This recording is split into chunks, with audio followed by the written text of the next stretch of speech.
Hi, I'm Shivan Sarna, and I founded SIBO SOS. This SOS has come to mean save ourselves. And if you're new, right? So what is SIBO? It's small intestine bacterial overgrowth, the #1 underlying cause of IBS. You have to find out your underlying cause for your SIBO because it's caused by something and it causes other things. Kiran Krishnan is my very special guest today. He is the co-founder of MicrobiomeLabs, the very famous megaspore soil-based probiotic, maybe something you've thought about or explored, or if you've never heard of it before. Cool, glad you're here. And Kiran travels the world, that's why I was just talking about Iceland, teaching researchers, doctors, microbiologists, health coaches, and everyone sort of in between about the microbiome. Recently, there's been some very exciting new developments, which is that they're coming out with even more strains. And also, in my personal opinion, even though I don't know, but this is what I'm hoping, they're reinventing and recreating how we all take care of our oral hygiene. So if you know me, you know I've created the SIBO SOS summits, the Digestion SOS documentaries, the Lymphatic Rescue Summit, the Microbiome Rescue Summit, the Dental Health Connection Summit. Coming up in the spring, we have the Liver Gallbladder Rescue Summit. Very excited about that. And then next year in September, I'm doing the Fascia Rescue Summit, that container of material, our fascia underneath our skin, which has so many health implications. I like to go places where not everyone is and fill in the knowledge gaps that we all have. So that's where Kiran really comes in, because he has been super generous to our community, giving us discounts that aren't available elsewhere and helping you to go direct to MicrobiomeLabs to be able to pick up product. And we do have a special going on. If you are listening to this live, I want to just say for the recording, if you're listening to it a year from now, this is probably not going to be true, but listen to it right now. We do have a special for you for 15% off on your entire cart with MicrobiomeLabs. We'll put the coupon code in the email and on Facebook and all that jazz, so you will get it, don't worry. Without further ado, it is my pleasure to share with you Kiran Krishnan and his take on the microbiome and SIBO, small intestine bacterial overgrowth. It is somewhat different if you are a regular than what a lot of people teach. And so I'm excited to hear about it because I embrace all methods. Like, let's get her done. Okay, Kiran, take it away. Hi, thank you so much, Shivan. I really Thank you. appreciate this opportunity. And what I'm going to take you guys on today is a little bit of a journey, an intellectual journey, let's call it, of how I explored and thought about SIBO. When you really break it down and you take a pragmatic approach to what this really is, you start to illuminate things that aren't really talked about enough when it comes to dealing with this condition. And I'll give you the ending right off the bat. Right. So this will be like some cool movie where there's a circle composition where the movie starts at the end and then you figure out how you got to the end. But basically what I concluded when you start looking at all the pathologies involved, that SIBO is not a condition in and of itself. Right. That's the thing that I think we need to get away from, because when someone's experiencing SIBO, we become extremely focused on the overgrowth itself and the resulting bloat, right? That becomes the be all end all of, are we helping this condition or not? And in fact, I think if you go through this journey with me, what you'll come to realize, hopefully, is that SIBO is a symptom of a bigger, longer term problem, right? So unfortunately, what allopathic and natural medicine has done is made the symptom the target. And that's where we become, that's where we see issues. That's where we see people not really resolving this problem, when we constantly go after the overgrowth directly and we don't deal with or really understand the underlying drivers behind the overgrowth. We're not really dealing with the problem at the root cause, right? And allopathic medicine has its way of going about it, which is how they go about lots of other medical conditions. In some cases, it's beneficial. In some cases, it's not. But the role of functional medicine and integrative medicine or natural medicine is that we're supposed to be going after the root cause, but we've become obsessed with the bloat, and we measure the success of any sort of treatment for SIBO by looking at whether or not it alleviated bloat in the short term, right? So that's the part that I think needs to be rethought. Now, the bloat has to go away at some point. Yes, that's not a question at all, but that is not the first thing. The bloat should eventually go away if you get to the other root causes, right? So I'm going to take you through this a little bit. And for that reason, I call this presentation going beyond the bloat. Because if we're really looking at the root cause of SIBO, we have to go beyond the bloat. We have to look at the other physiological issues that are driving this overgrowth of bacteria in the small intestine that is leading to the bloat. The bloat, again, is a symptom of something bigger that's happening, and SIBO in general becomes a symptom of something bigger that's happening. So let me go through this for you guys. I'll shut off my camera temporarily so this thing is not in the way, and I'll bring it back on when we get into the Q&A. So first, when you start looking at conditions like SIBO, we have a label for it, right? We call it small intestinal bacterial overgrowth. There's a medical diagnosis associated with it, just like there's a medical diagnosis for IBS, and there's a percentage of IBS that's actually SIBO, or percentage of SIBO that's actually IBS.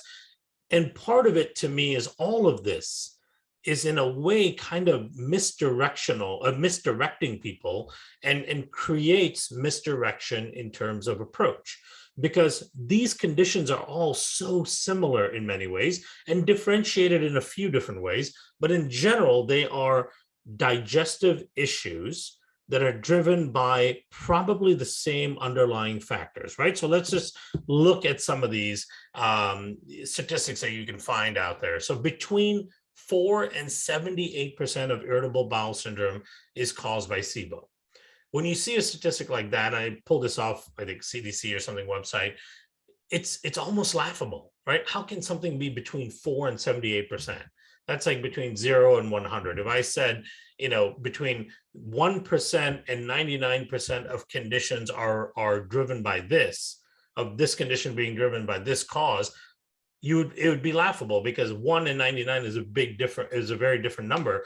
Just the same here, between 4 and 78% of irritable bowel syndrome is caused by SIBO. It's almost meaningless, right? It just means people's bowels aren't functioning properly the way they're supposed to.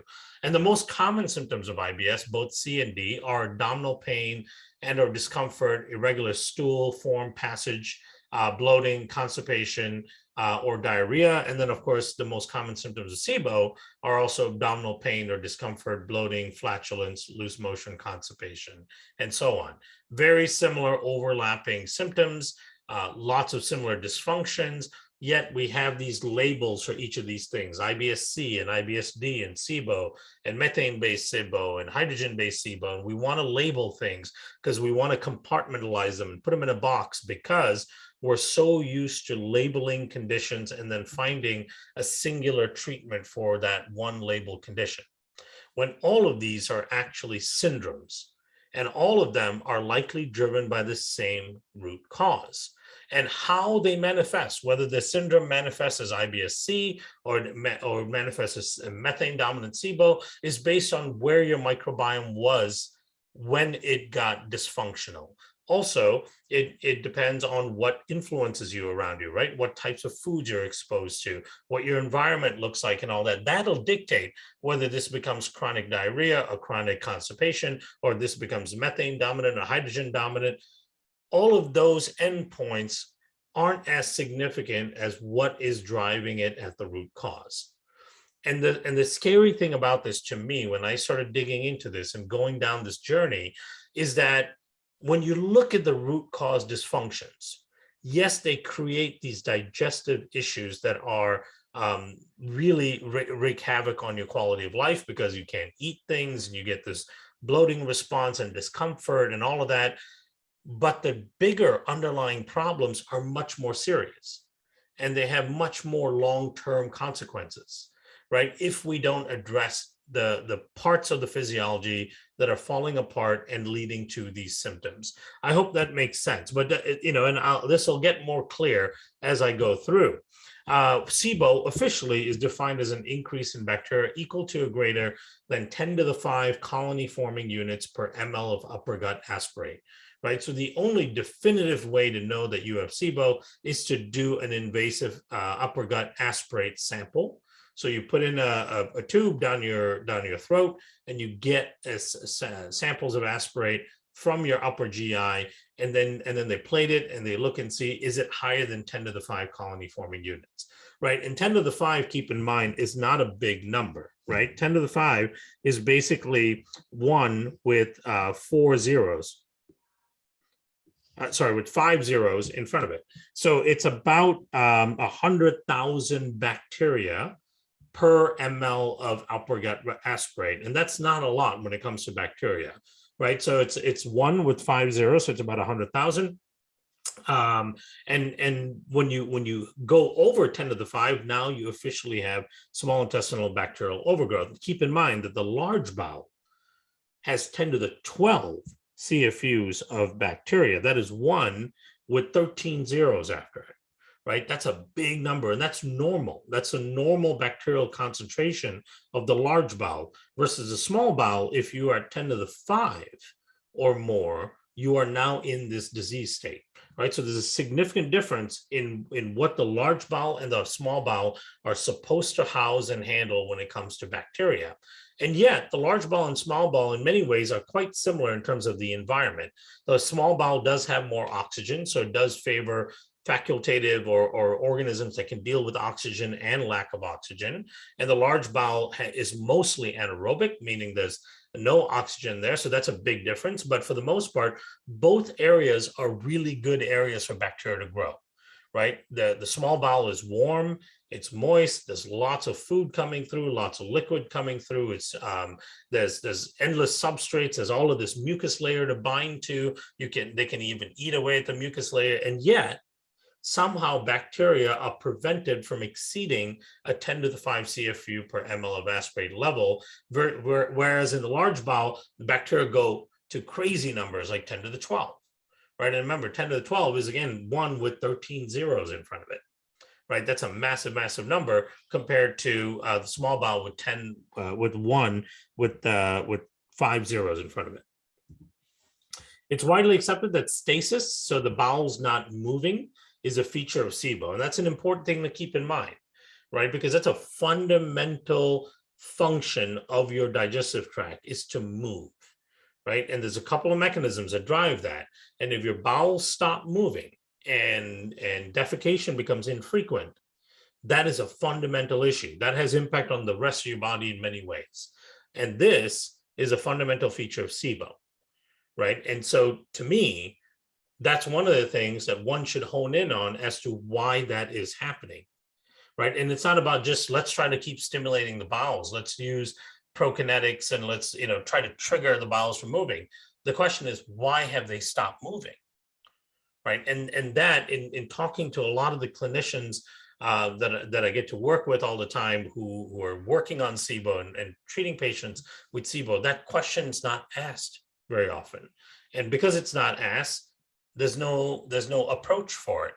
So the big question to me is, why has that stopped moving, right? And so when you think about this as a condition, and this is how I thought about it, this is where the journey starts a little bit, where you go on it with me. I had a few fundamental questions, right? And keep in mind, I haven't been working or thinking about SIBO for a very long time, because I focused my work early on leaky gut. To me, that was a key fundamental issue that needed to be addressed. And so we started doing publications on leaky gut. We developed products to be able to support and resolve this whole issue of intestinal permeability. And so that has been my focus. But about three and a half years ago, I got so much, I had so many questions from practitioners and patients all the time about SIBO and why the current approaches aren't working, both in natural and allopathic medicine. The condition's just not getting better. It may get better temporarily, but it comes right back. And it's, of course, a fundamentally a gut question. So that's when I started digging into it to go, let me think about this problem a little bit, right? Let's go through a mental exercise, if you will, to really break down this issue and ask the right questions about it. And that's a critical part before you can ever come or arrive to any sort of solutions. So the first question to ask is, what is overgrowing? And keep in mind, I've asked many clinicians that work with SIBO these questions, and not many of them can answer most of these questions, right? Because the focus again is my patient gets really bloated when they eat food. So let's stop eating those foods. Step one. Number two, there's bacteria overgrowing in there. So let's kill all those bacteria. That tends to be the knee-jerk response, right? But really understanding the root causes of this has not been the focus. So the questions I ask myself are, what is overgrowing, right? Clearly something is overgrowing. And then if there is something that's overgrowing, are they dysbiotic bacteria, meaning they shouldn't be in the small bowel? Or are they the native microbes in the small bowel? Because there are naturally microbes in the small bowel. Remember, they have to be below that 10 to the 5 CFUs per ml level. But nonetheless, there are bacteria there. Is it the natural bacteria in the small intestine that started to overgrow? Or are these dysbiotic organisms that are coming from elsewhere? And if they are coming from elsewhere and they're not the native bacteria, where are they coming from? Right? What is feeding the system with these dysbiotic bacteria? And then if they're there, whether it's the natural microbes or dysbiotic microbes, why are they overgrowing? Right? What is driving their growth in people with SIBO compared to people who don't have SIBO? Right? How is it that microbes in the same type of environment in my small gut versus your small gut, why is it in one person's it can grow well beyond this 10 to the 5 limit, and in other people there's this limit that's set physiologically that it doesn't exceed, right? So that is a big fundamental question. And then if stasis is an important part of SIBO, that's an underlying factor. What's driving that stasis? Why have the bowels stopped moving? That's a very important question to ask, right?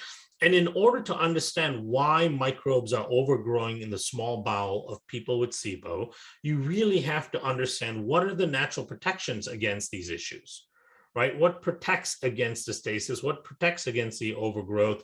What protects against the inoculation by dysbiotic bacteria, if that is what's found in SIBO, right? Those are the important questions to ask, because keep in mind, even though SIBO is really prevalent, there are hundreds of millions of people out there that don't have SIBO, right? So what is it about their physiology that prevents the small bacteria from overgrowing or even arriving there if they're coming from a dysbiotic source?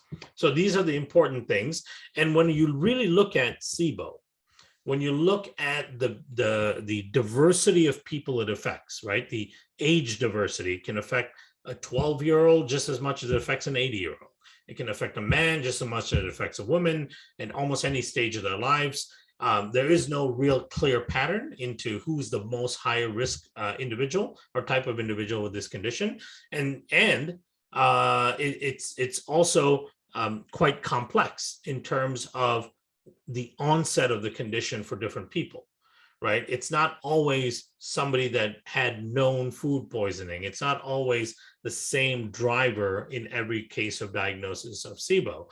And so to me, it must be multifactorial, because there are a number of ways and a number of things that have to go wrong for someone to arrive at having this particular condition. And in addition, it must be driven by common behaviors. Because it's so prevalent and because it affects people in a broad spectrum, it can't be something exotic that's causing this condition, right? It can't be some unique exotic pathogen or only those who have traveled to the Amazon have this condition, right? Or only those of a certain demographic have this condition. Because it's such a prevalent condition with such a wide variety of sufferers, it has to be driven by very common behaviors, things that impact lots and lots of people. So that is the series of fundamental questions that I ask myself.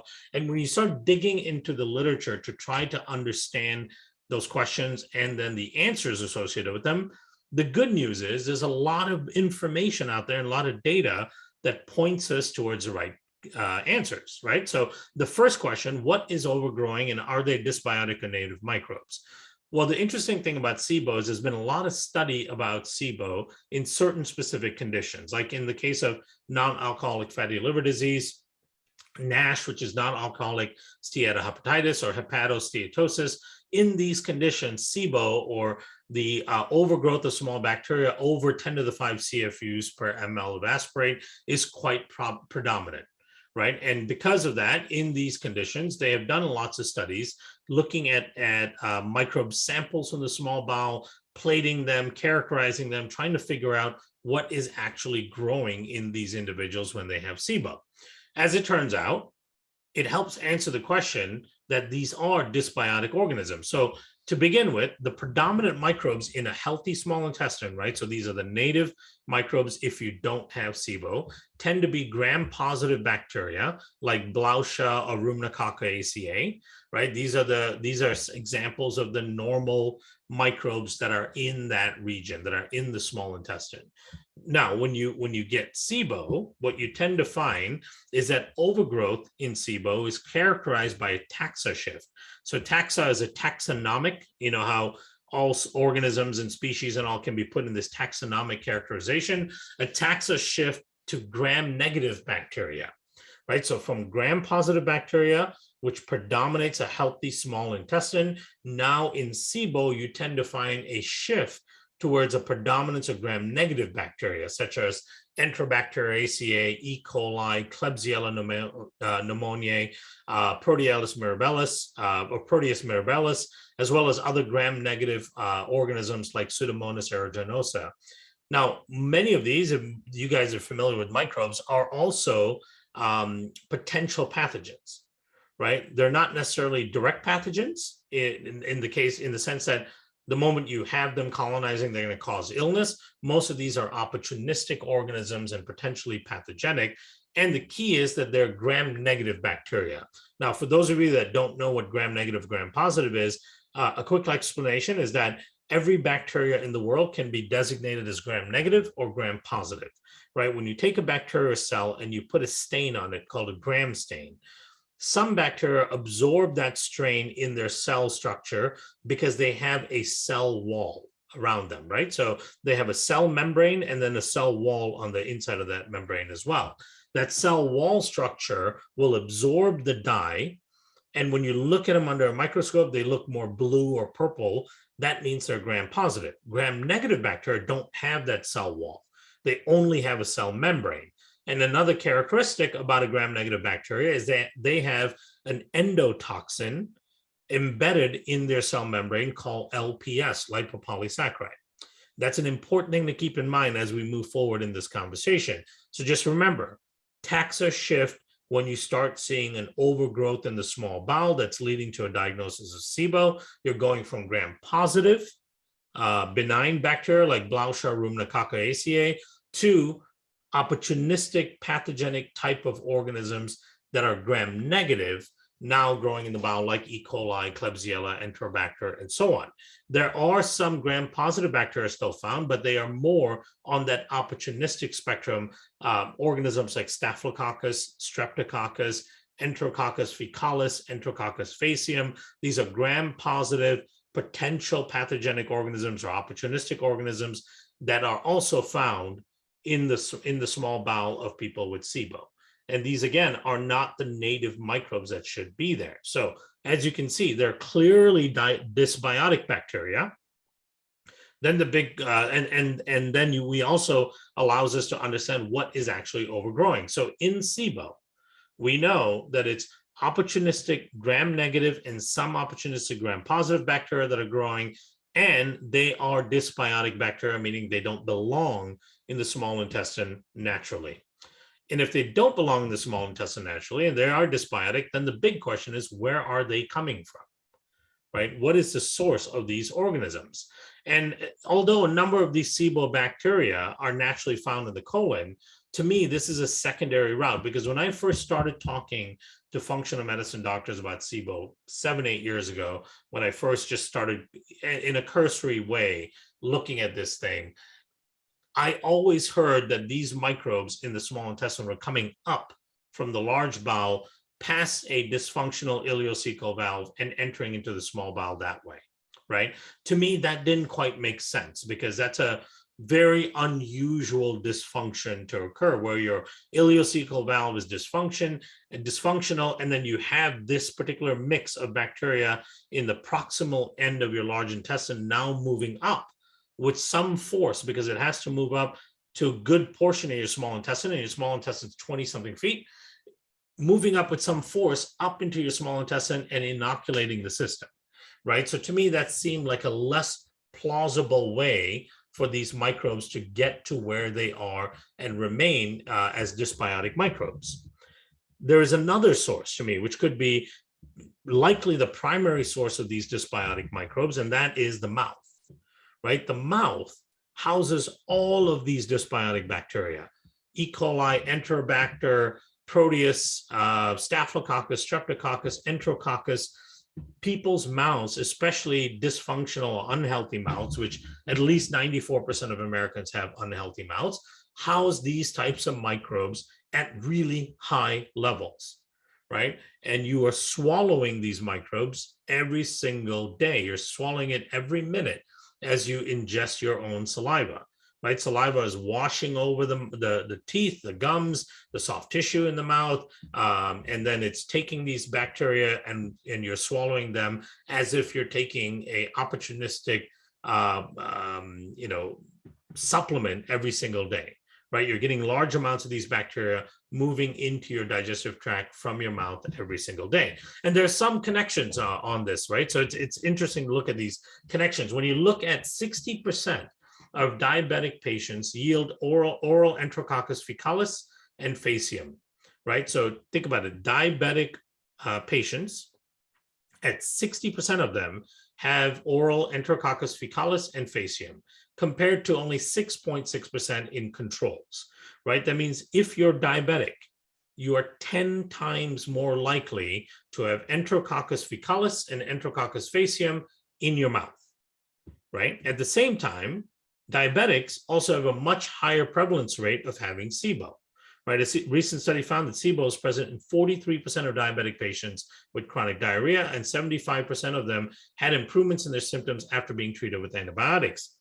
What does that say? That says that diabetic individuals have exposure to opportunistic or pathogenic organisms that are causing SIBO-like symptoms.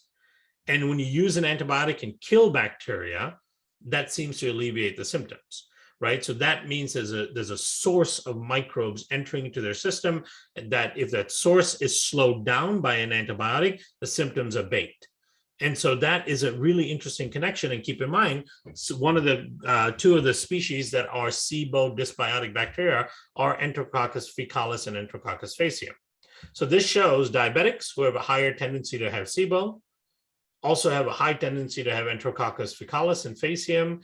They tend to have SIBO-like symptoms when those microbes are found, and those microbes are found readily in their mouth, as well as in their small intestine as overgrowth microbes, right? So this is just a rough connection just to show you that there's some line of thinking here, that there's a connection between the oral microbiome and a chronic condition like diabetes, and how that chronic condition like diabetes is also related to something like SIBO, and how the same dysbiotic bacteria in the mouth of people with diabetes is also present in the small bowel of people with SIBO, and diabetics and SIBO tend to share a lot of commonalities as well, right? So again, this is just to demonstrate that there are connections here. This is not definitive. It's not diagnostic in that way, but it just shows you that there's an influence on what is growing in your mouth to what happens to your system chronically.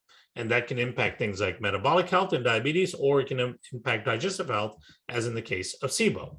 Now, the next big question is, and because we know now that there are dysbiotic bacteria in the small bowel, and they are overgrowing past that 10 to the 5 limit, then the big question is, why are they overgrowing, right? And why don't these types of microbes grow in other people that don't have SIBO?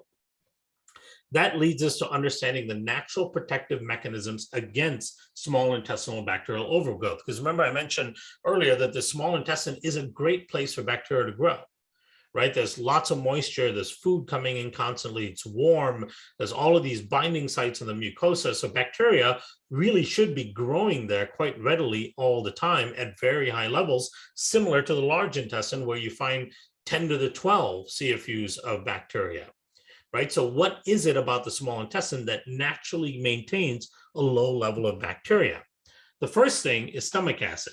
So stomach acid acting as a gastric barrier. That means the number of bacteria that are entering into your small intestine through the oral cavity in a viable state should be low, because your stomach acid should kill most of the bacteria you are swallowing, whether it's coming through food, water, drink sources, or your own saliva.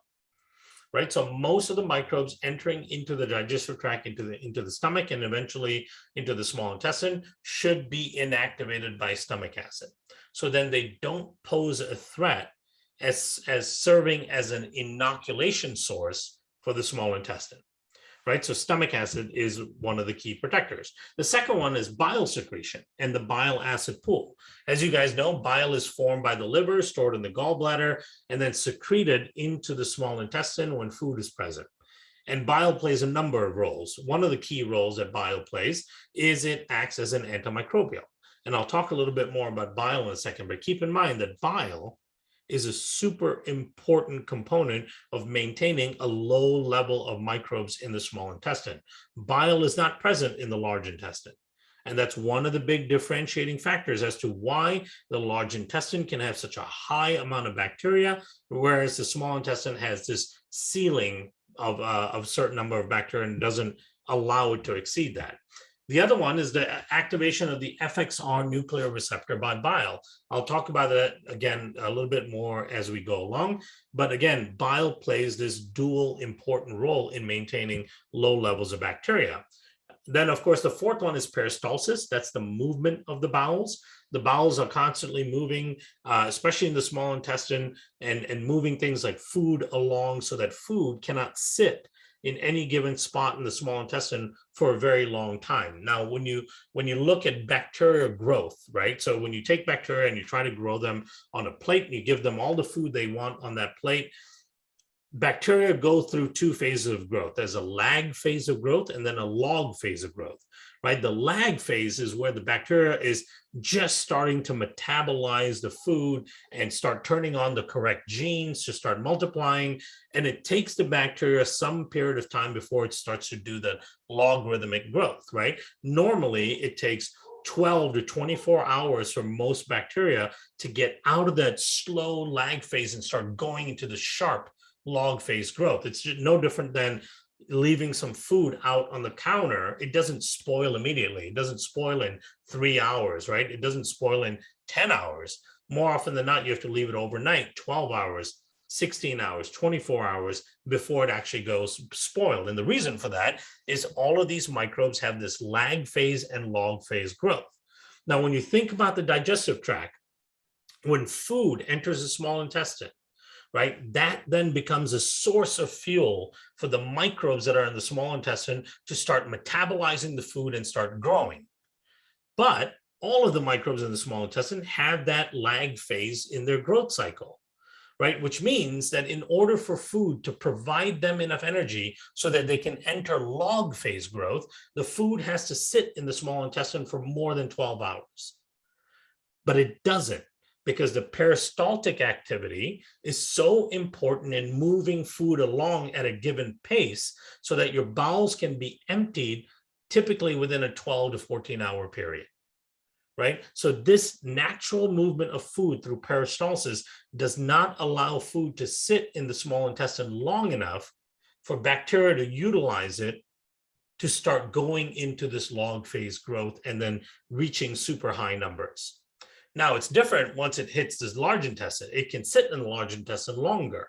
And keep in mind, the large intestine is not as long and doesn't have as much length as the small intestine. So any given area where the food remains in the large intestine, it remains for longer than it normally does in the small intestine. That gives the microbes in the large intestine ample time to consume that food, metabolize it, and go into their log phase growth. And that's part of the reason why the microbial concentration in the large intestine is so high. And then, of course, a migrating mortar complex is this wonderful electrical sweeping that occurs that cleans out the bowels, right? It cleans out the stomach, the small intestine, and it even helps shape the large intestine. And again, it's another clearing and movement of things out of the small intestine to keep it from becoming a place where putrefaction or fermentation can occur. So these are the mechanisms that are in place in individuals that do not have SIBO. When you compare two people, let's say they're basically almost the same health, same age, same weight and everything, and one has SIBO and one doesn't, the person that does not have SIBO, the reason why they don't have overgrowth of their small intestines, overgrowth of bacteria in their small intestines, because they have these 5 mechanisms working. These 5 mechanisms prevent the overgrowing of bacteria in the small bowel. The person with SIBO has at least one, if not multiple, many of these conditions not functioning properly, right? That's the crux of it all. If you have SIBO, it's because your natural protection against bacteria being allowed to overgrow and dysbiotic bacteria to inoculate that space, those mechanisms aren't functioning. Now let's look at the natural protective mechanisms against SIBO, and we'll take each one of them one by one, right? So the first one is stomach acid, acting as a gastric barrier. There are so many things in society today that compromise our stomach acid production, right? Stress is one of the biggest ones, right? Zinc deficiency is another one. H. pylori infection. We know that at least 50% of the population is infected with H. pylori. And then, of course, the use of PPIs, proton pump inhibitors, and antacids. So we have ample reason for stomach acid production to become compromised. And remember, if stomach acid production is compromised, then the gastric barrier is not functioning. That means you're swallowing opportunistic gram-negative pathogens every minute of every day, and more of those opportunistic gram-negative pathogens from your mouth are entering into your small bowel in a viable state, meaning they're not killed off and protected it from in your stomach. Right? They're entering into the small bowel in a viable state where they're going to start to fight for colonization. Right? So H. pylori, stress, zinc deficiency, these are the things that are driving it. And PPI and antacid use is probably one of the most prevalent. If you just look at those two, just look at H. pylori, antacid, and let's throw in stress, right? What percentage of the population has chronic stress? In the adult population, it's almost 30%. Right, there's chronic stress. H. pylori infection, at least 50% of the adult population has H. pylori infection. And when you look at PPIs and antacid use, PPIs were in the top 3 classes of drugs prescribed until they became over-the-counter, and now they're one of the top over-the-counter drugs being used by the population today. Those 3 things are supremely common and are found as very, very common behaviors. Remember, one of my rules when I was going through this is one of the things that are driving SIBO are going to be very common behaviors because there's so many people that are dealing with this and the prevalence is so high, right? Stress, H. pylori overgrowth, PPI use are extremely, extremely common. And when you look at the studies, right? So when you look at, this is a diagram of stomach acid production, not important. You guys either know this or don't, and it doesn't matter whether you know it or don't. But what's really important is that there's a significant number of studies showing that proton pump inhibitor use, which remember, proton pump inhibitors are a medication used to help with acid reflux. The hypothesis is acid reflux is due to an overproduction of stomach acid, which we all know now, and the research is clear that that's not the case. It's not an overproduction of stomach acid, right? There are other factors driving the pressure in the stomach that is causing a regurgitation of that stomach acid. But anyway, PPIs are designed to slow down and or stop stomach acid production. And here's a meta-analysis paper, which is a systemic review of a whole bunch of studies. They concluded that several meta-analysis and systemic reviews have reported that patients treated with PPIs, as well as patients who are post gastrectomy, that means they remove the stomach, have a higher frequency of small intestinal bacterial overgrowth compared to patients who lack the aforementioned conditions.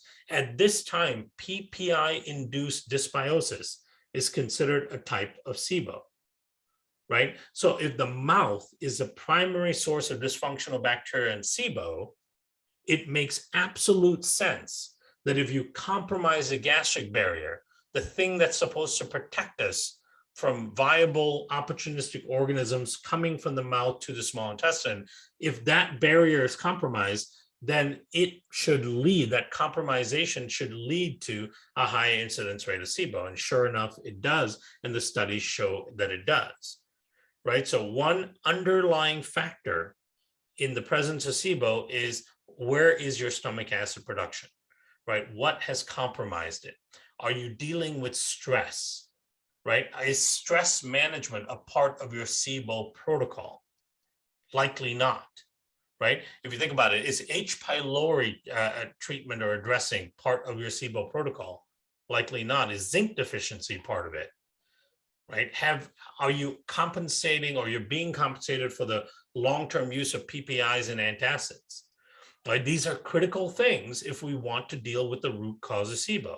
So that's just one example. Let's go, and here's another increased incidence of small intestinal bacterial overgrowth during proton pump inhibitor use. And they showed that SIBO was detected in 50% of patients using PPIs, 24.5% of those patients with IBS, and 6% of healthy controls, right? So 5 times more likely to have SIBO if you're using proton pump inhibitors compared to controls. These were statistically significant difference between patients using PPIs and those with IBS or healthy control subjects. I mean, the data is absolutely clear. The next natural protective mechanism. So that was stomach acid and the gastric barrier. This one is the bile secretions. And then the second part of the bile secretion is the FXR nuclear receptor, right? So remember, bile is made in the liver, stored in the gallbladder. And then when you start eating food, your body secretes bile from the gallbladder into the duodenum, into the small intestine. And bile plays a role in a number of ways. Number one, it helps you absorb fat-soluble nutrients. It also binds up fat and lipid soluble toxins and takes it back to the liver for detoxing and removal from the body. And then it also maintains low levels of bacterial growth, because most of the native bacteria that live in the small intestine are sensitive to bile. Bile is a pretty strong antimicrobial. And if you combine bile with some long chain fatty acids in the diet, it actually has a surfactant soap-like quality to maintain low levels of bacterial growth. Because remember, the highest risk for bacterial growth comes when you're eating food, right? Because you're providing a substrate to the bacteria, assuming your bowel's not moving that well, or it should be moving, like like we talked about earlier, the peristalsis.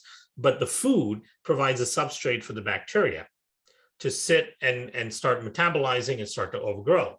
Bile is secreted up to 15 times, recycled during a single meal. As it moves through the small intestine, it coats the small intestine, which means that it's coating all the bacteria in the small intestine, which means it's providing a natural antimicrobial or bacteriostatic effect to the bacteria in the small intestine. So even though food is present, bile is not allowing those microbes to metabolize the food and start to overgrow, right? It's acting as a bacteriostatic. Now, at the same time, bile keeps secreting through, it goes into the duodenum, moves all throughout the small intestine, and then gets reabsorbed in the ileum, which is the very end of the small intestine. And when it gets reabsorbed in the ileum, it goes back to the liver. It takes fat-soluble vitamins and nutrients and deposits it in the liver. It takes the toxins that it picked up and starts having the liver detox it. Then bile gets cleaned up and refurbished and recycled back to the gallbladder for secretion again. Remember, in one meal, you can have the same bile acid pool released and recycled through the small intestine 15 times. Right? And then on its way to the terminal end of the small intestine, bile also activates something called the FXR nuclear receptor. By activating the FXR nuclear receptor, it turns on the intestinal epithelial cells in the small intestine to secrete antimicrobial compounds, right? So think about that. Not only is it acting as a bacteriostatic, preventing bacteria from growing in the presence of food, it's also causing the intestinal lining to release antimicrobial compounds to start bringing down and managing bacterial levels during a meal.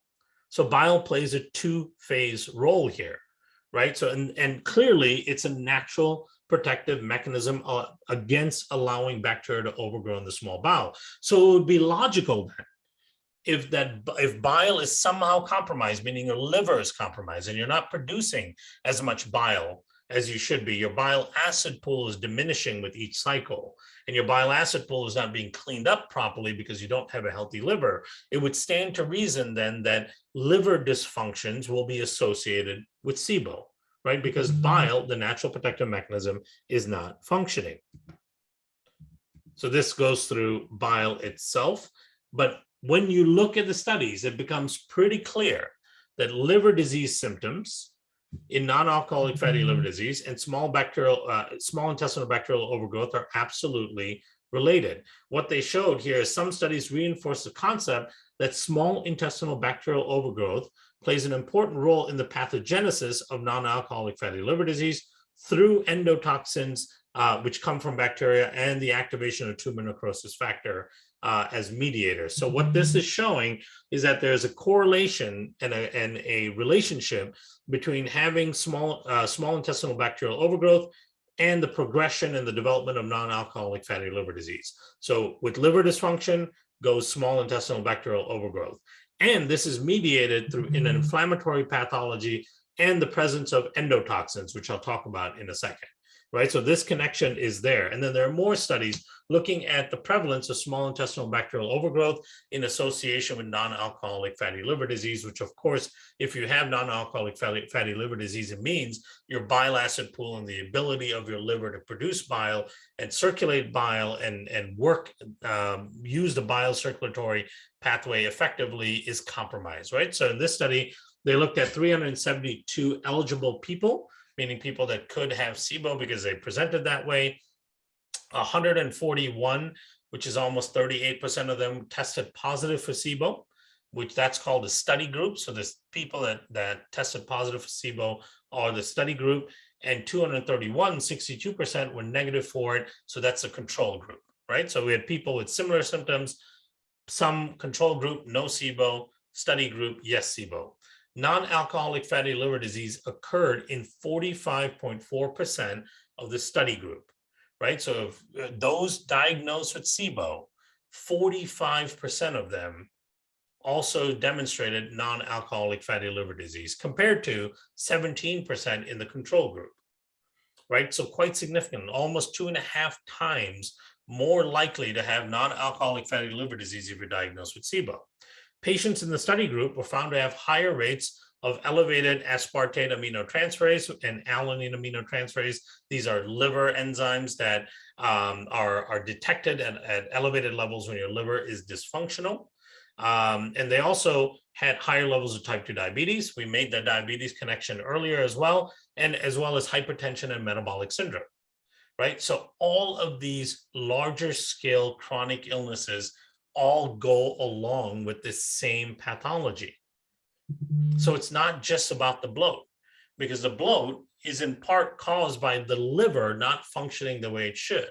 And when the liver doesn't function the way it should, there are much bigger problems to be had than bloating, right? We're now going into a space of other kinds of chronic illnesses like diabetes, like hypertension, like cardiovascular disease, right? And immune dysfunctions that are associated with it. Immune compromisation is a big issue in these kind of pathologies, right? Just think about in this pandemic, who had 10 times higher mortality rate than healthy individuals were people with diabetes. People with diabetes had 10 times mortality rate with the current pandemic than people who did not have diabetes who were of the same age. Same thing with hypertension. They had 6 to 7 times higher mortality rate than people who did not have hypertension who are the same age, right? So these conditions are all significant drivers of overall chronic dysfunction that goes well beyond the bloat that one may be experiencing at the moment, right? Because the liver is involved in all of this dysfunction, including SIBO. So this is part of the drivers to think about this in a different way. The other protective mechanism is peristalsis in the migrating motor complex. We talked about how important it is for peristalsis to function because it has to keep the food moving through the system, because if food stays for too long in the small bowel, it gives an opportunity for putrefaction, right? And it gives an opportunity for microbes in the small intestine to start utilizing the food in a maximum way and reach their logarithmic growth, thereby reaching very high concentrations in the small bowel and also creating toxic compounds and byproducts from that. Compounds like P-cresol, right? Ammonia, all of these things, and hydrogen sulfide, right? These are all things that are toxic to the system, drive major inflammation, drive significant leaky gut. This all tends to happen in people who are getting fermentation effect in the small bowel.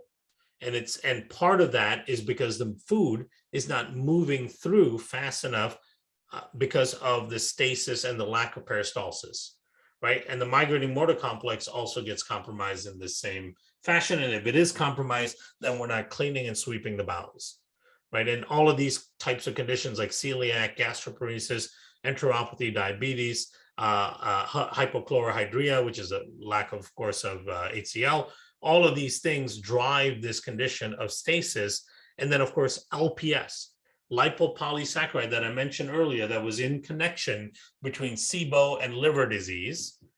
That LPS was one of the linchpins of driving the connection between SIBO and liver disease. LPS, lipopolysaccharide, from where? From gram-negative bacteria, is also a critical part of what drives the peristalsis and migrating motor complex dysfunction. Remember, first slide showed that, or second slide showed that the types of bacteria that are overgrowing in SIBO are gram-negative bacteria, whereas the healthy bacteria in the small intestine should be gram-positive bacteria. One of the features of having gram-negative bacteria means you have a lot of LPS, lipopolysaccharide, because gram-negative bacteria have this LPS in their cell membrane, whereas gram-positive bacteria don't. So if you have SIBO, you have SIBO dysbiosis in your small intestine, now you're producing lots of LPS, lipopolysaccharide, right? And LPS is a key thing that stops the bowel from moving, if you look at these studies. So here's one interesting study published in 2014. And this was looking at pediatric small intestinal bacterial overgrowth in low-income countries. We've all seen pictures in third world countries that are inundated with poverty and famine and all that. You see the kids with that really bloated bellies, right? So SIBO is a feature here. And they were studying this as how does this occur in these low-income countries? And they found that their hypothesis that the mechanism of SIBO development in the setting of unsanitary living conditions stems from repeated exposure to abnormal levels of lipopolysaccharide. These are gram-negative pathogens that are getting footholds and exposure to individuals that end up developing SIBO. And this is, in this case, in the low-income countries, it's via contaminated soil and drinking water, which abrogates the migrating motor complex, leading to luminal stasis. So what they were able to show is that when you get high levels of gram-negative bacteria through exposure, and those gram-negative bacteria produce their LPS, that LPS drives an abrogation of the migrating motor complex and peristalsis, which leads to the stasis of the bowel, right? And even though we're not in a low-income country, at least most people on this presentation aren't, we know that we're constantly swallowing gram-negative bacteria, right? So gram-negative bacteria coming from the mouth are being swallowed Your stomach acid is compromised, so they're getting into the small bowel in a viable state. You're not producing enough bile acids to maintain lower levels of them during feeding. And so when you're feeding them. And when you're feeding them, they are generating LPS. And when they generate LPS, they drive leaky gut, which ends up affecting peristalsis in the migrating motor complex. I'll show you how that happens. In animal models, E. coli is a gram-negative pathogen or opportunistic organisms. The LPS derived from E. coli has been shown to decrease both the frequency and strength of small intestinal contractions and to eliminate the migrating motor complex, right? Just think about that. Contractions are dramatically reduced, both the frequency and the strength of it, and the migrating motor complex, the MMC, that's so important, is eliminated. That's the presence of E. coli-derived LPS in the small intestine, right? And we're swallowing E. coli all the time. It's one of the most common fecal oral contaminants that we find in society today. Now, how does this happen? Here's a study that looked at how exactly LPS causes this stopping of the bowel. What they were able to show is that when LPS is allowed to leak through a leaky gut, a leaky small intestine, the LPS gets into the enteric nervous system. It moves up the enteric nervous system to an area right by the brainstem called the dorsal vagal complex. The dorsal vagal complex is a centralized region where signals from the brain channel through that to get to the bowel to tell the bowel to move and to turn on, whether it's a migrating motor complex or the peristaltic movement. When the LPS gets into this dorsal vagal complex, it triggers an inflammatory response that is mediated through an inflammatory cytokine called TNF-alpha.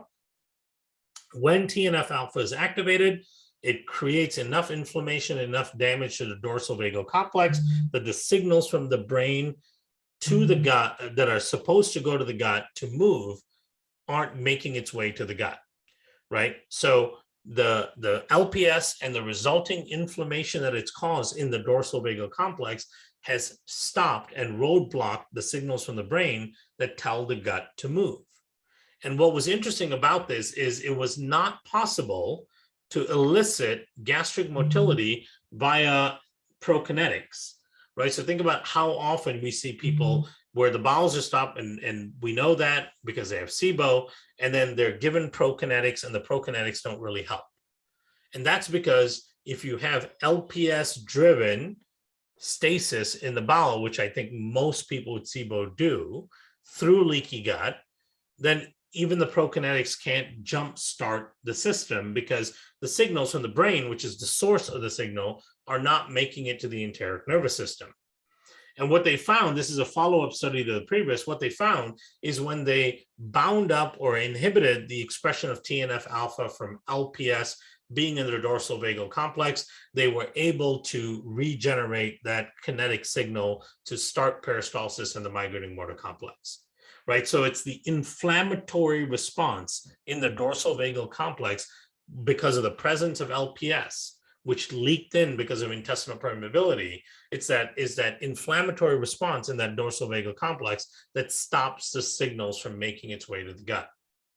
So it would stand to reason that if we can stop LPS from leaking through and entering into the enteric nervous system and making its way to the dorsal vagal complex, if we can stop that, we should dramatically help get the bowels starting to move again, right? And leaky gut with LPS endotoxemia is an extremely common problem.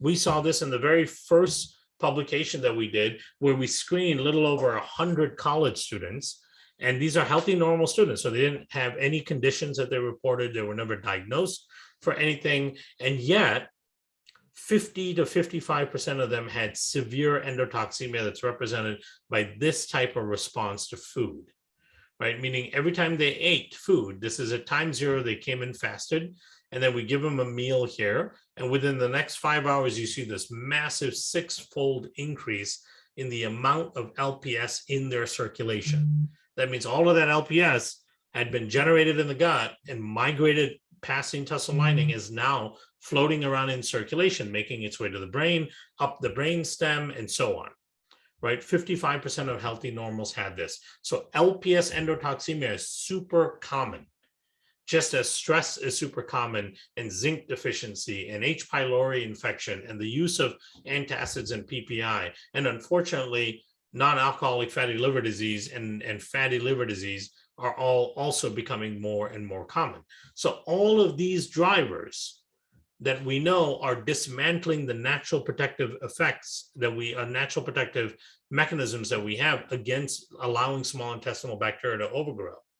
All of these are extremely, extremely common, right? So, and here's another underlying problem that we see is because people with SIBO cannot handle carbohydrates, right?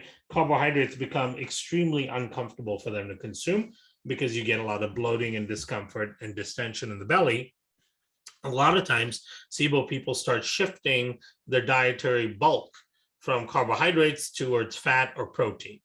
And the problem with this is that with endotoxemia, the amount of LPS making its way into the system, leaking through, is increased based on the amount of fat that you consume in your diet, right? And if your gut is not healthy. So if your gut is healthy, you can be resistant to this, which we were able to show in this first publication.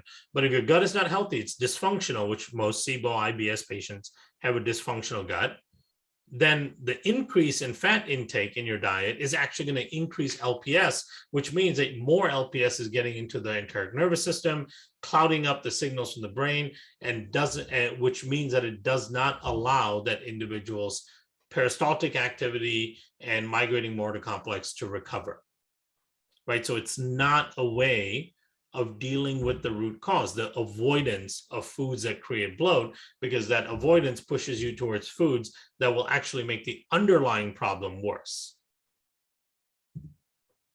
So what would be a comprehensive approach to managing this all the underlying structure function issues, right, within SIBO?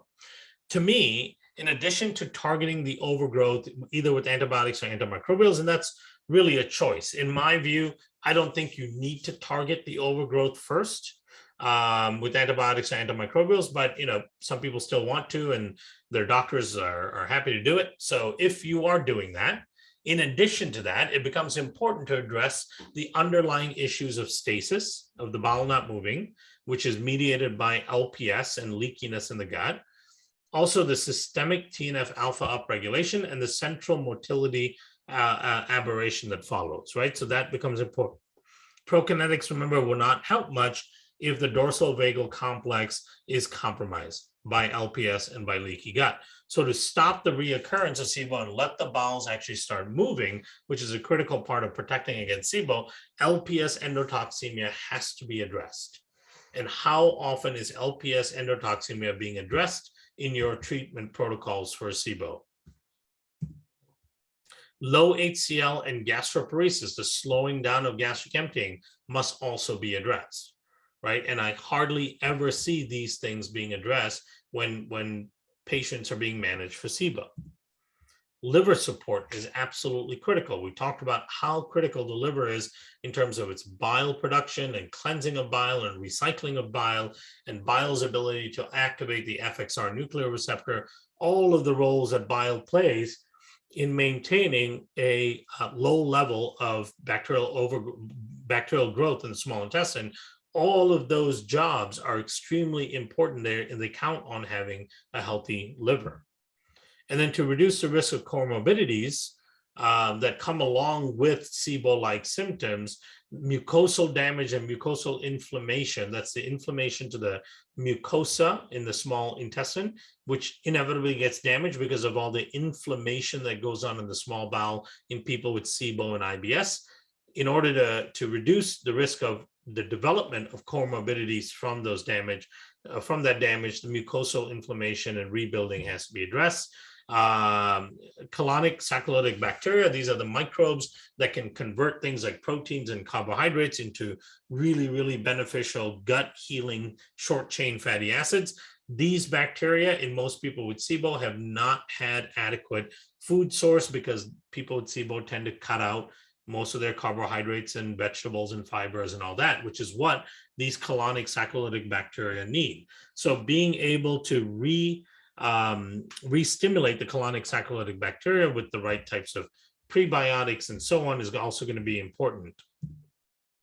And we mentioned the whole gastroparesis issue and liver support. So one of the products that we had put together to support people with this dysfunction in the gut is the product called MegaGuard. And MegaGuard is so important because it has three major components in it that all address some of the key underlying dysfunctions in overgrowth of bacteria in the small intestine. So number one is ginger root. And ginger root accelerates gastric emptying and soothes out nausea and other discomfort in the gut, right? So one of the issues within SIBO is a slowing down of gastric emptying. So this ginger helps move things along faster. Gut Guard, which is a licorice flavonoid, which protects the gastric mucosa and balances H. pylori levels. That's going to become extremely important as well, because remember, elevated H. pylori levels and its resulting compromise of stomach acid production is likely a prevalent issue within this condition.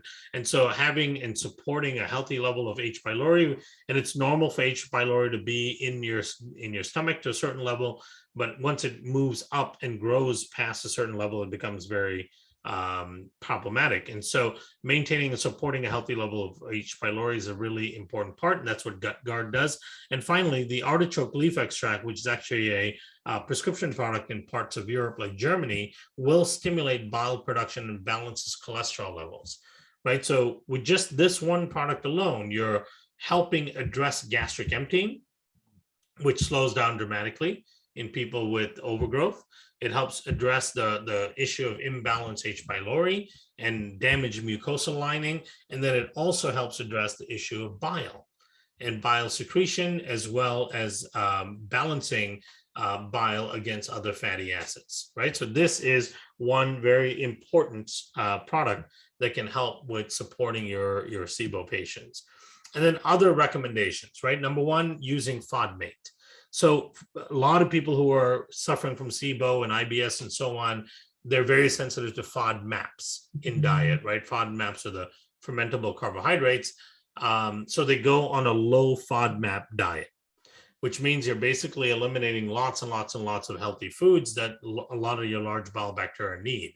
Now, it's great to be able to consume those foods without all of that bloating and distension and all the the discomfort feeling. And so FODMate is an enzyme product designed to actually break down FODMAPs in the stomach and then in the small intestine, so that they don't cause a problem for the individual with bloating, distension, and so on. It's been one of our greatest successes in terms of launches, and we've been sold out of it almost 4 times since August, or since July, since when we launched it. So FODMate becomes a really important companion to when you eat, because that will allow you to eat a broader spectrum of things, especially things like fibers and plant-based material that provide a lot of roughage and fibers. It allows you to eat that without compromising and having suffering from the consequences of consuming them. You pair that with MegaGuard right off the bat with every meal, right? Because remember, MegaGuard will help with gastric emptying, will help H. pylori balance, will help bile flow. That's all critically important when you eat food. Adding the FODMate to it will give you a wider sense of what you can actually consume, including foods that are good for your large bowel, because those microbes are heavily restricted and compromised when you don't eat lots of fiber and plant roughage and so on.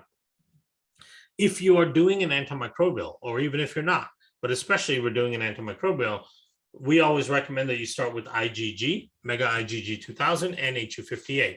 Mega IgG 2000 is an immunoglobulin product, and those immunoglobulins, which are IgG form of the immunoglobulins, do bind up to things like toxins and so on that are released during a change in your microbiome, right? And then HU58 is one of the key spores that we work with in Megaspore.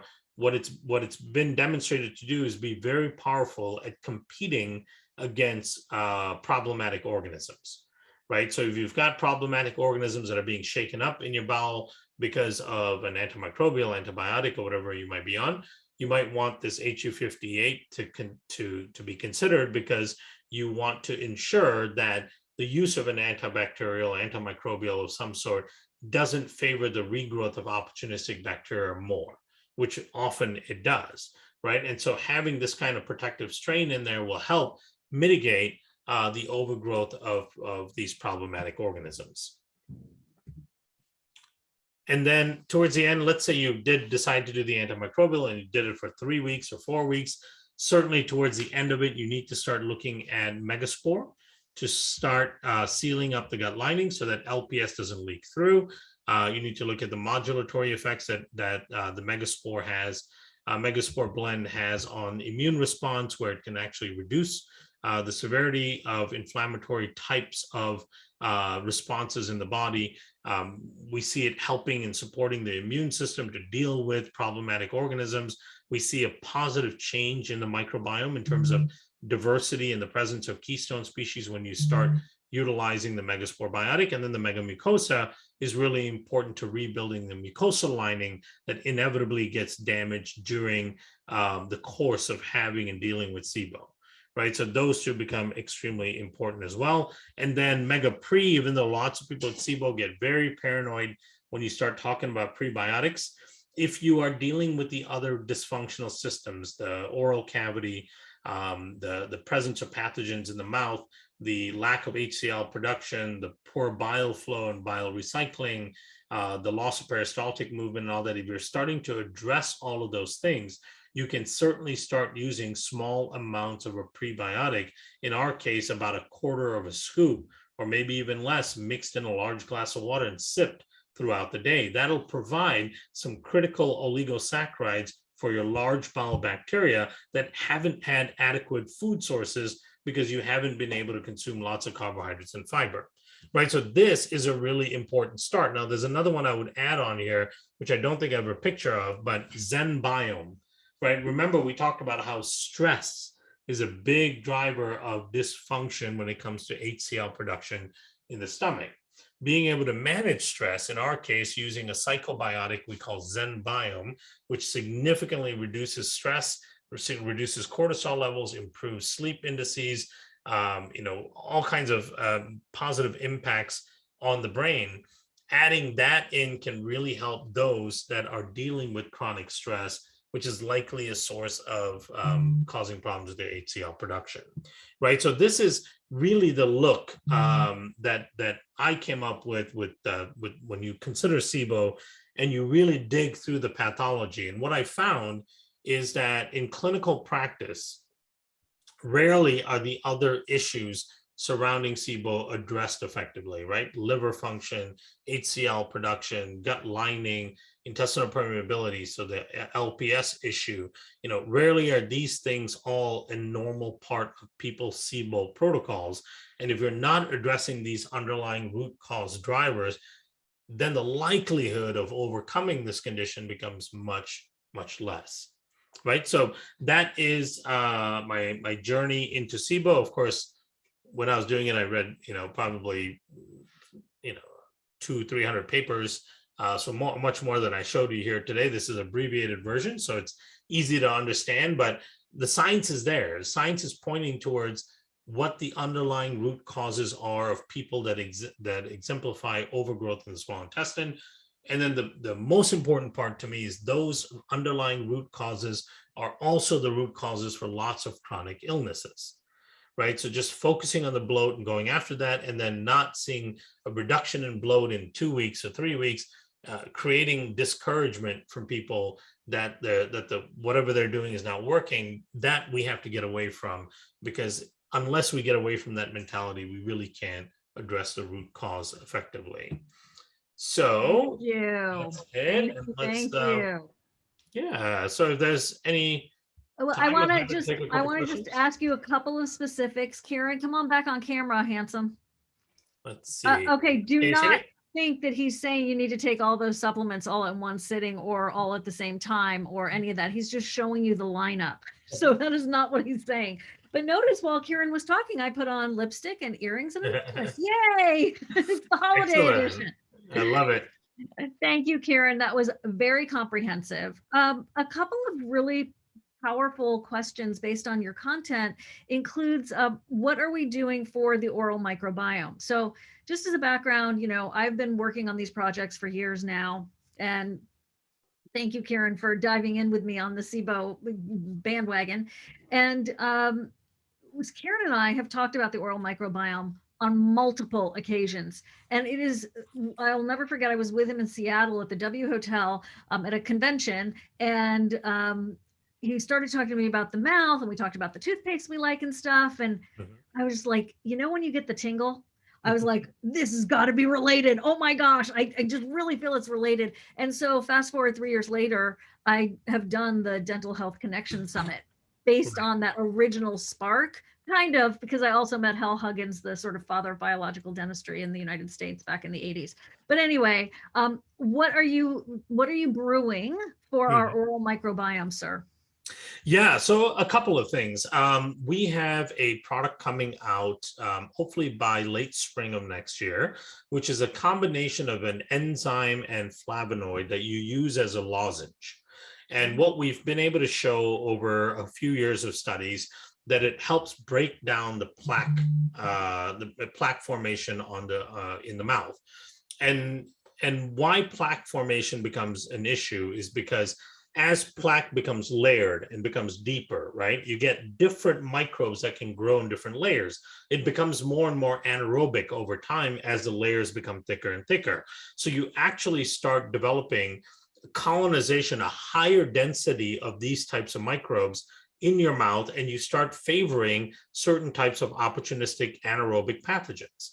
And that ends up being a high predominance in your mouth when you have plaque building up to that level. You also start to get lots of caries and all that, of course, because of the acid production and all that we know of.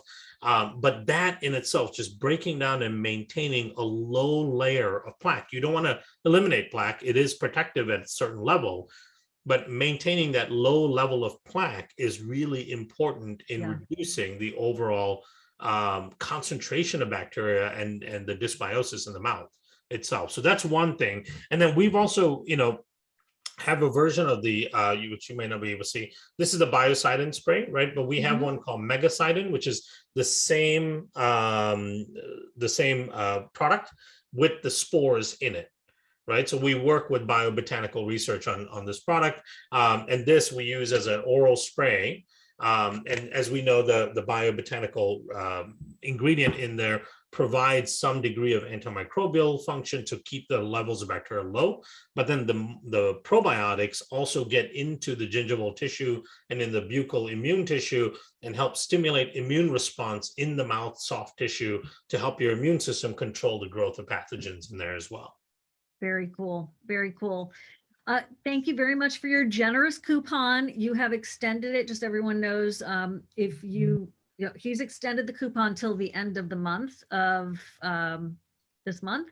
So again, if you're watching the recording, that's why you need to open those emails so you can get in on it early. But he has extended that 15% off. The link is in the chat. And you need to type in SIBO SOS as the patient code, and then no bloat 15 is the coupon code. I need to let you go. Thank you so much, Kiran, for everything. Happy holidays to you. We're looking forward to 2022 with you and the new product for the mouth. And I'll answer some just random questions here that are not Kiran related, but I know we've kept you over time. So I really appreciate it. Love you so much. Mwah. Happy holidays. Happy New Year to everybody. Thank you so much. Thank you. Love ya. Bye-bye. Thank you. Thank you. I want to ask you if you would type into the chat some love for Kiran. We do cut and paste it and send it to him and our speakers. I did want to address a couple of things because we did get some consistent questions about prokinetics. So, I run a Facebook group with 22,000 people in it, and I love it. And we're in there practically 24/7. And there's so many smart people in there that have become self-educated and educated through the summits and through the SIBO Recovery Roadmap course and all of that. Prokinetics can be incredibly effective. So whether it's ginger, whether it's precalipride, whether it is, I can see it, Modal Pro, there are a lot of prokinetics that really do work beautifully. It's not a laxative, so you need to be aware of that. It is something that does stimulate the migrating motor complex. So I know he said that he wasn't like, he's seen them not work. That's true. They don't work for everybody, but they do work for a lot of people. So I don't want anyone to be discouraged about that. Richard is asking, doesn't the antimicrobials in the megalcidin kill off the probiotics in the formulation? That's a great question.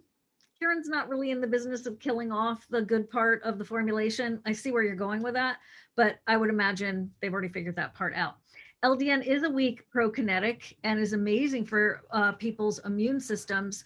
But what I've seen based on all of the people I've talked to, which is hundreds now about these topics, LDN combined with another prokinetic is really a great combo. And LDN is low dose naltrexone. If you want more information on it, you can go to ldnresearchtrust.org, and it changed my life. I had psoriasis, and it cleared my scalp, which is, if you know anyone with psoriasis in their scalp, they call it heartbreak with psoriasis for a reason. Try being on TV with that. It sucked.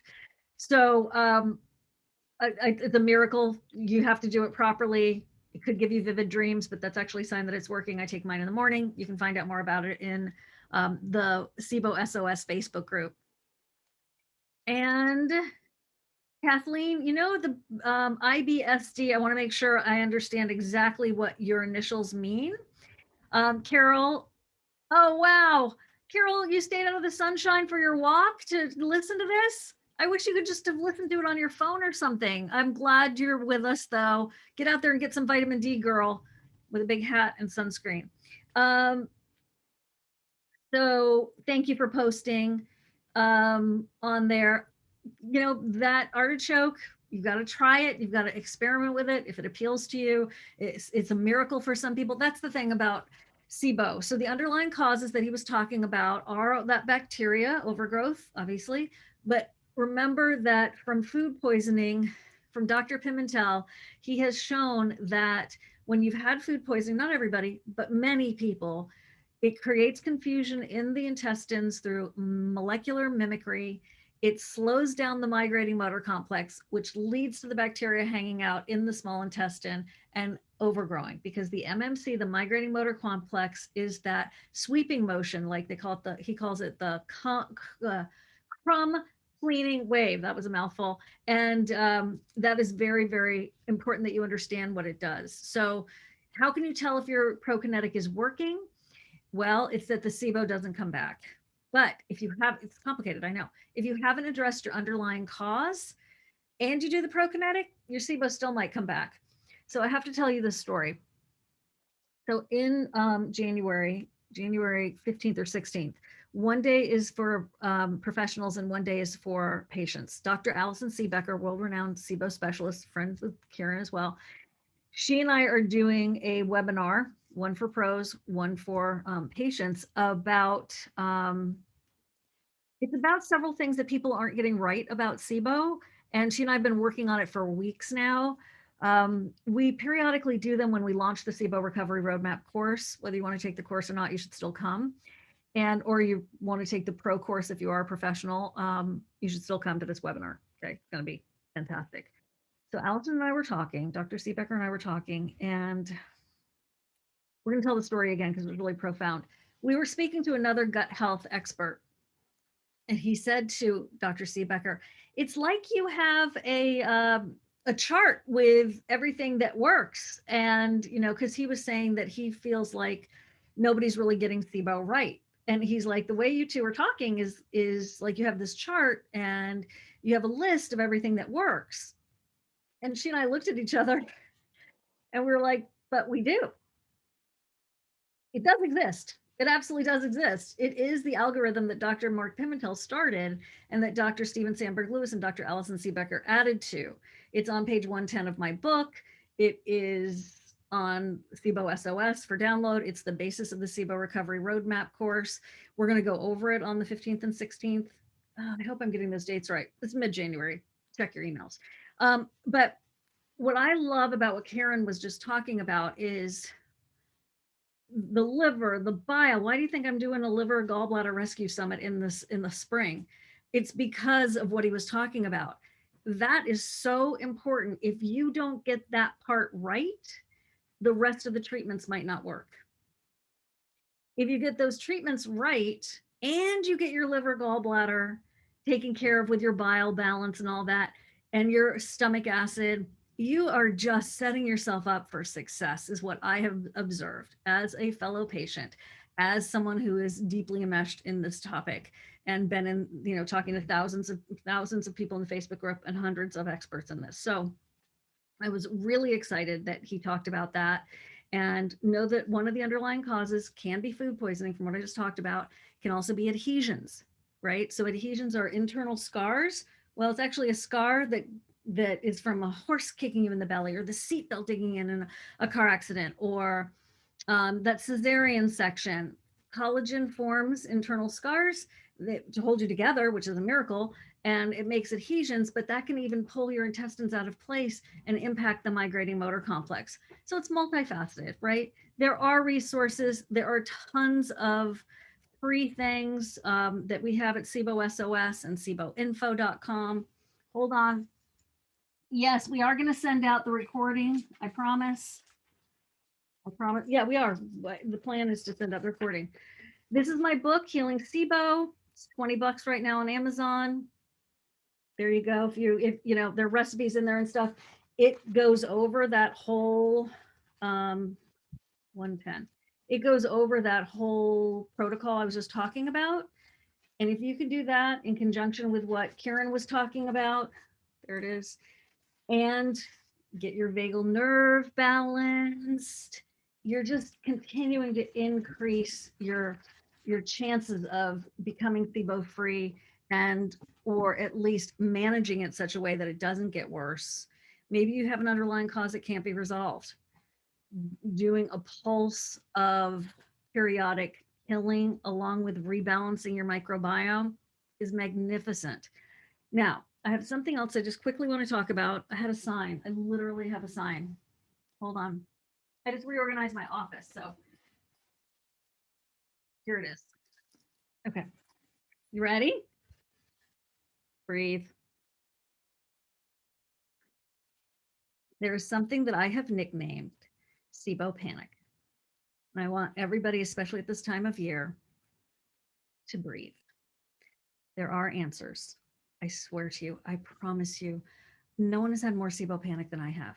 Do you know what it's like to be on national television and have people write you on Facebook? And this is a long time ago, before Facebook was so popular. Shivan, you look glowing. When is the baby due? While you're wearing 2 pairs of Spanx. I've been so sick that I stuttered because my brain fog was so bad I could not speak. I have been truly terrorized by this. I get it. And I have also come to feel 100% better. 100% better. Remember, for those of you who are like, I don't know if I'm ever going to get well, just keep this in mind, that a managed chronic condition can make you feel 100% better than an unmanaged chronic condition. My company is called Chronic Condition Rescue because when I started this project back in 2016, 17, oh my gosh, I had terrible psoriasis. Again, while I'm trying to be a pretty lady on TV, my hair was thinning. I had such bad bloating. I had alopecia, because that's the hair business. I had mold poisoning from being in a building that was moldy for 20 plus years.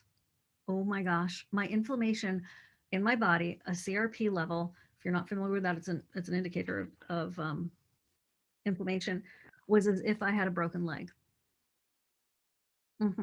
So I get it. I really get it. And I promise you there are answers.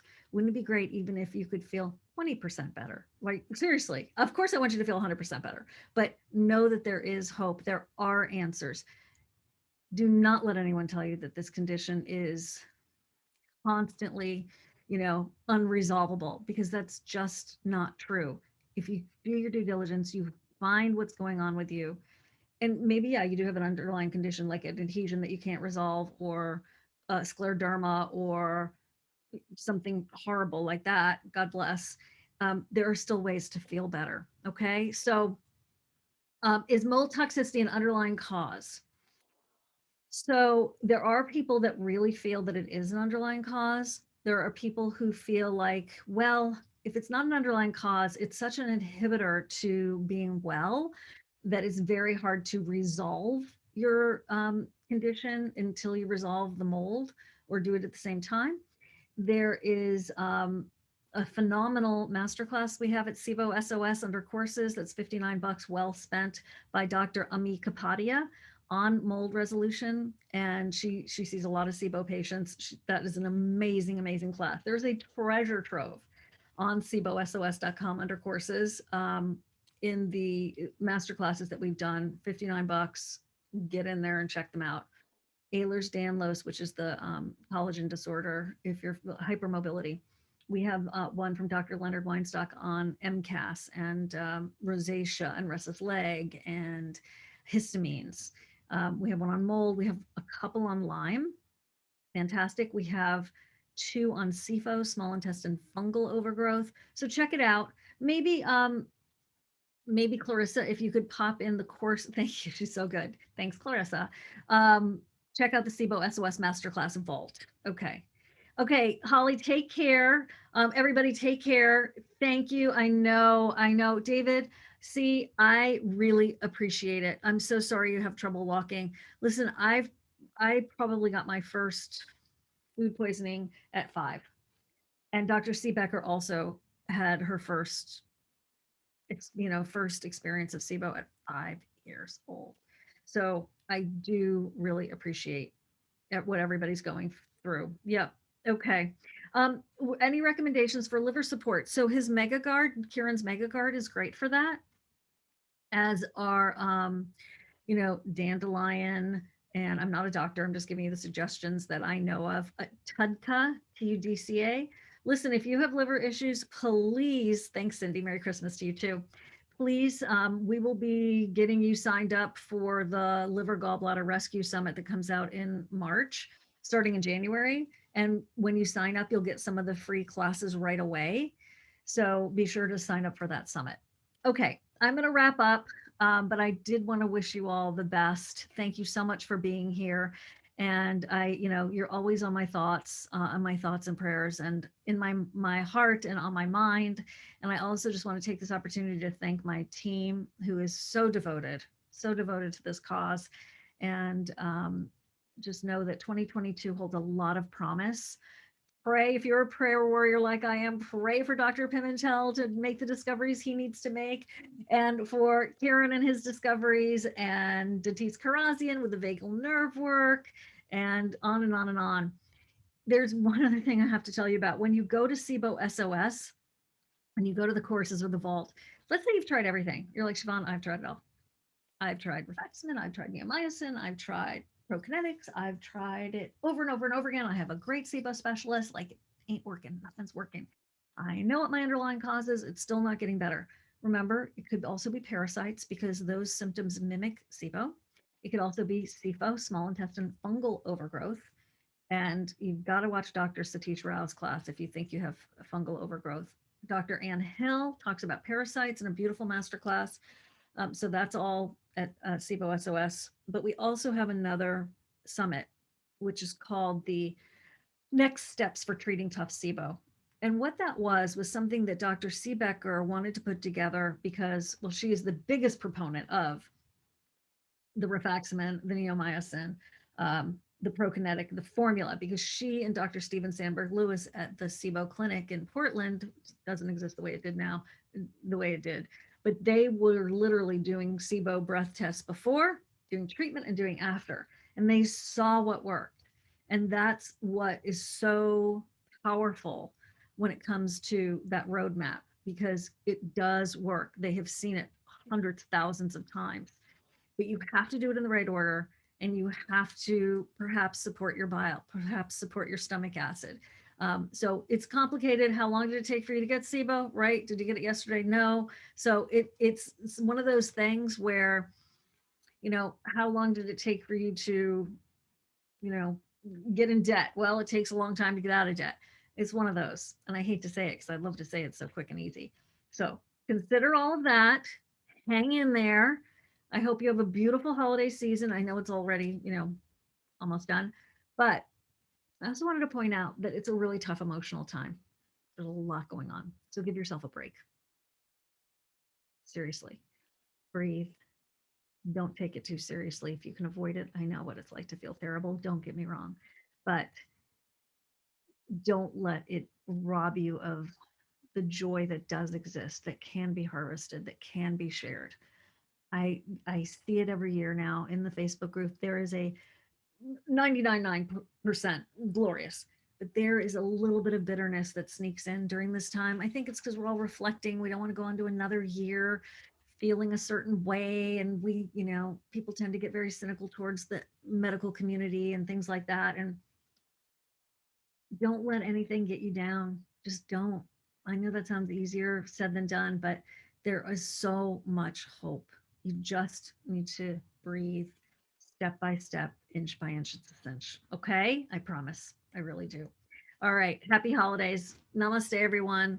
Thank you very much. Yes, we will send out the recording. I'm going to get this wrapped up so that I can get the recording off to you. But the more I talk, the less I can do that. So I'm going to say bye. Bye, everybody. Thank you. Here I go. I'm going to hit end. You ready? Okay, bye-bye. Thanks, everyone. Thanks, Clarissa.